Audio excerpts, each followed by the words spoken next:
Ụmụnna Jigbo live na Ogbete Main Market. Watch ya.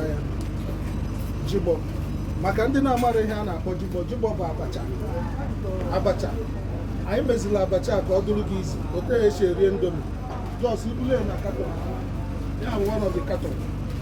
Anyị nọ live na Ogbete Main Market na part 2 number 65. Ihe a bụ Jigbo abacha. Ibule na carton. No stress. Just ịkpọpe ya kịta.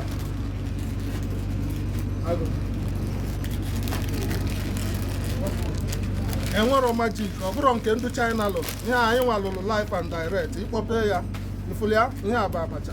Nke a bụ ngwongwo eji atụ ya.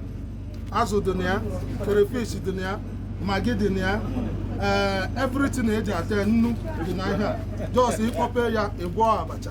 Abacha sharp Jigbo. Anyị abatago n'afịa Ogbete Main Market. Anyị nọ Lagos, anyị nọ everywhere, anyị nọ obodo oyibo. Canada ịchọ ya ị ga-enweta, UK ịchọ ya ị ga-enweta, ịchọ ya na America na ị ga-enweta. Ọ dị life na Lagos, ọ dị na Port Harcourt. Ya ka ibulu Jigbo. Jigbo balo ọcha. Ogbete Main Market. Ogbete Main Market ka anyị bunye gị Jigbo. Ezigbo abacha. Abacha na-ama nsa gị afọ. Ịghọtago? Abacha na-ama nsa gị afọ. Just ịbịa n'ọdụ ebe a na-ele wine, park dị ebe ahụ, park 2. Ijụọ maka anyị nwa a ga-ebunye gị Jigbo. Ezigbo abacha, ezigbo abacha. Nwanne watch ya.